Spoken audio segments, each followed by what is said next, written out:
para sa mga nangutana mga idol kung unsay sukod ani ato ang net, 5 feet day ang width ani mga idol or ang buka. Then tag 45 pesos ang per meter. So mo ni ato ang mosquito net. Mo ni atong gitabon di ani. Mari ah. Kani dire gitabunan na nako dire og mosquito net kay na amerikang bunga gud ani kahoy dire. Mga tagak masud siya dire. Masih katandog ang azola. Manang dire ra pud ibutangan ako og screen. Ang mga dahon di pud masud. Diha ra mapatong ra ba. So yan na ra mga idol nya. Ang main purpose gid aning mosquito net para walay baki makasulod. So mo ginang pinaka main gid purpose sa net kay masudlan og baki. Dako jud kay ng problema kay ang tadpol muyo na diha sa ilawom.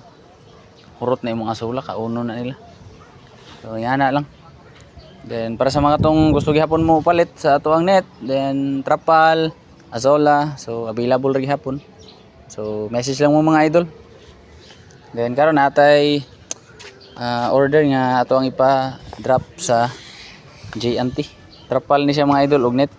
Naratay contact number di ana sa ato ang page. So makita nimo na dira. Pwede mo manawag, pwede mo message. So depende lang niyo mga idol pero mas better message lang mo.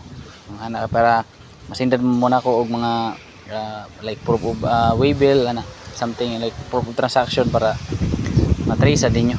So ana lang mga idol.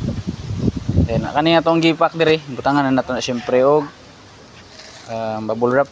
So to gining gi-invest no, gigastuan gid nato ni bubble wrap para dili-dali magisi if ever masangit magani siya. So napay makahapin.